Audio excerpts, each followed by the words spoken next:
जी नमस्कार दर्शकों, आपने देखना स्टार्ट कर दिया है तेजस लाइव। मैं हूं रामेश्वर और मेरे साथ देव पंडित कैमरामैन। दर्शकों, जैसे कि आप सभी जानते ही हैं, लोकसभा चुनाव जो है करीब है। अप्रैल में लगभग तय है कि लोकसभा चुनाव जो है 2024 का आने वाला है। कुछ ही दिनों में आचार संहिता भी लग जाएगी। इससे पहले बड़ी खबर मैं आपको बता दूं, 2 दिन का दिग्विजय सिंह जी का दौरा था गुना जिले का। वहां का पहले आप एक भाषण सुन लीजिए, उसके बाद हम चर्चा करेंगे कि राजगढ़ जिले से दिग्विजय सिंह जी चुनाव लड़ रहे हैं या नहीं लड़ रहे हैं। पहले ये भाषण सुन लीजिए, उसके बाद हम आगे की चर्चा करेंगे। लोकसभा चुनाव हमारा होने जा रहा है। कौन उम्मीदवार रहे इसके बारे में इस सभा के बाद मैं अकेले आपसे एक ग्रुप में जो भी मिलना चाहे उससे मिल लें। उम्मीदवार कौन सबसे बेहतर हो सकता है गुना शिवपुरी में, इस बारे में हम आपसे चर्चा करेंगे। आप भाई रामदेव सरकार पंडित जी जय हो महाराज। अरे कोई रामदेव से क्या बोला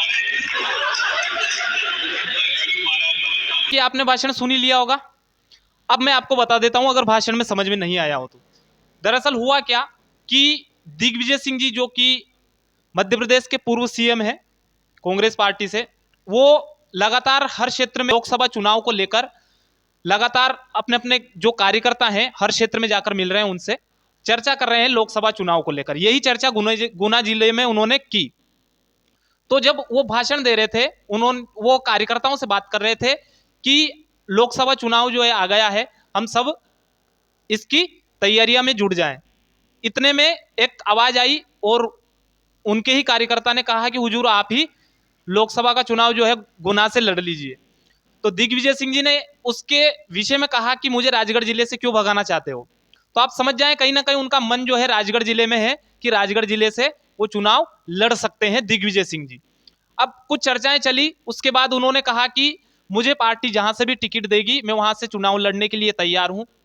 इसी के साथ उन्होंने एक बात और बड़ी बात कही कि अगर मुझे गुना से ज्योतिरादित्य सिंधिया जी के सामने से भी अगर चुनाव लड़ने के लिए पार्टी कहेगी तो मैं उसके लिए तैयार हूं।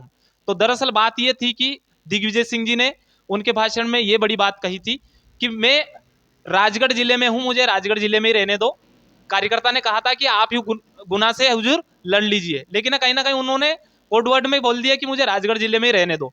तो संभावना है कि उनका मन है कि वो राजगढ़ जिले से कांग्रेस पार्टी से चुनाव लड़ सकते हैं। जय हिंद, जय भारत। वीडियो पसंद आए तो आगे से आगे शेयर करो और चैनल पर नए सब्सक्राइब करें। Thank you.